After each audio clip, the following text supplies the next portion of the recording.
What we want to do is we want to show you guys the second part of the composting video.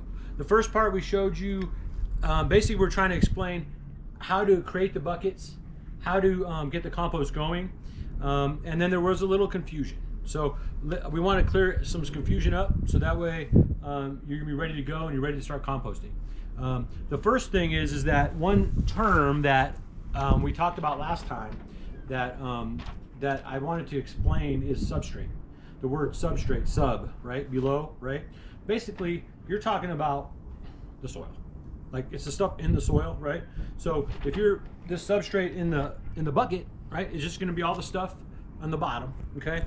A substrate is basically the surface or material on or from which an organism lives, grows, or obtains its nourishment. So last time we did go over the setup. So you have your 3 tiers. The very bottom is going to catch your worm juice.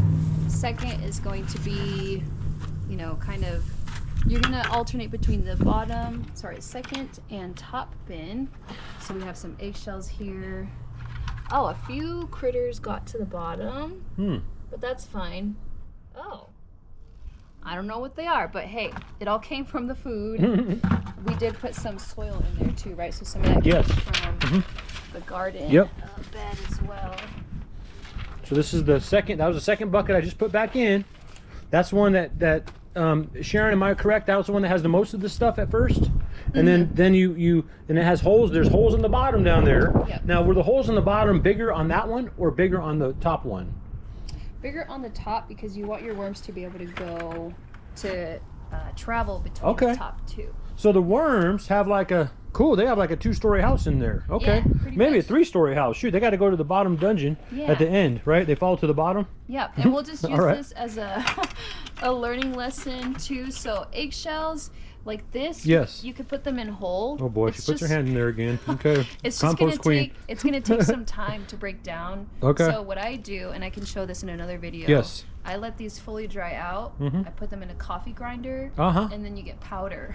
Okay. Your face is like, wow. No. Okay. Or you can kind of crush them with your hands, but this kind of hurts, and it's not going to break down as well. Just a little tip. Okay. And then what we have on the top bin, we haven't added anything else new. So we got some. The worms are one part of the breaking down team. So we do have bacteria here. If you want to zoom in, we have a little bit of like fungus kind of growing on that apple. Some more. So that's going to also help break it down. Okay. What we might do. Mother Nature. Yeah. What we might do to deter pests and flies from trying to get in is put some more brown materials on the top. Okay. So the brown again is going to be. Thing here, so that's going to be, you can use leaves, twigs, but again that's going to, the thicker the substrate, I guess, the more it's going to take to break down. Got it. Makes sense. Any dead plants that you have. Also kitchen scraps, but brown material wise it's going to be your leaves, cardboard. We use some egg cartons in here. You can use straw and hay if you have dead plants. And then actually dead plants can be green materials. So your greens are also going to be kitchen scraps, garden trimmings, fresh leaves. You guys want to write this stuff down. And also fresh grass clippings, which I just talked to Ron if he wants to, because he has a little mow service here. So you could even put that as a green material in your compost. Okay. So some tips as to, you do want to keep this in a more shady spot. When I first started composting or vermicomposting is the method when you have worms. I just kept it in the garage. So a nice cool place. Because you don't want it to get too hot. If it gets too hot, the worms are going to try to escape. We don't want that. We do want to make sure there is some moisture. So if the kitchen scraps, if you notice the kitchen scraps are not giving the whole bucket enough moisture, you can kind of like spray it or just add some water. Sometimes I'll just get a little bucket and sprinkle it with my hands. So you got to make sure there's a little moisture in there. Yeah, the worms like They don't like it too dry. Okay. Yeah, worms need water. And then I think we did talk about the ratio of greens to browns. I try to do, most people say 1-to-1 ratio, but I think more browns to greens, you want to do twice as much brown material as you have green material, so that if it does have a lot of moisture, it'll just soak it up. Got it. But you'll see. You know, sometimes if you observe the worms, you'll be like, oh, they're not really moving as much. Maybe they need some more water, or maybe they're super active. And they're happy. Good. That's a good point. Yeah.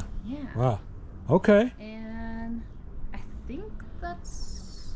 Oh, one more thing. An issue that I had with my bin setup was I didn't put enough holes on the second bucket. I only had like 4 holes. That's right. Okay. And they were really small, so if you don't have enough, and if they get clogged for some reason, it's gonna make your finished compost get super wet and like kind of ammonia smelling. Okay. So you want to make sure you have enough holes. I think we did like 10 with your bucket. Yeah, I think so. Yeah. Something like that. Yeah. And just keep an eye. You know, if you see it's getting plugged. Get a little stick. And then the size of the holes, I think what were they were smaller. That's right, they were smaller on the bottom, and then they're bigger in the top, in the medium, in the middle. So that way the worms can migrate their way down. And I don't think they go back up, do they? Do they go back up? I wonder. Maybe they do, huh? Shoot. If the material is touching, they can go up and down. But if there's, they want to go where the food is. So if it's all like decomposed. Oh, so they're gonna go down there. Yeah, they might go down. Right. It really depends on how much broken down material there is. So then the beautiful thing about the compost, right, is that now what we're going to be able to do with this, what are we going to do with this thing? So what happens with this compost when we're done with this? So once your bottom bucket is all done, you're like, oh, no, I don't want to add any more to it. You're ready to switch it out. You'll grab your finished compost and you can put it straight into your garden. Ideally with, you know, around the plants that need the most nutrients. So maybe right here we have strawberries, maybe right around the strawberries. I personally bury it instead of just putting it on top, especially if it has a nice moisture to it. We don't want it to get dry. So I kind of dig a little hole and put it in and kind of mix it in. So yeah, you can add it to your house plants too if you want. They actually really love it. You can add it. Your trees are gonna super love it too. So you guys, you got to compost. You got to compost. That's why we're doing this video. We're not doing it for no reason. This is important. Okay. Reduce your carbon footprint. Oh, one more thing. A good way to speed up the process of breaking down, like if you decide to use cardboard or any like brown bags, get a paper shredder. The one that I have is just a simple, like, I think it fits 2-3 sheets at a time. So that's going to help break down any thin cardboard. Interesting. Thin brown paper. Brown paper bags too. So maybe you can get a paper shredder for that stuff, and then you can get if you guys really want to get into this, you can get a coffee grinder and use it for the eggshells as well. There you go. The best paper shredder is going to be the one that double shreds. I don't know if that's the right word, but it'll be thick enough for you to put cardboard in it, which is going to step up the game. So yeah. Wow. Okay. Well, thank you. Composting part 2.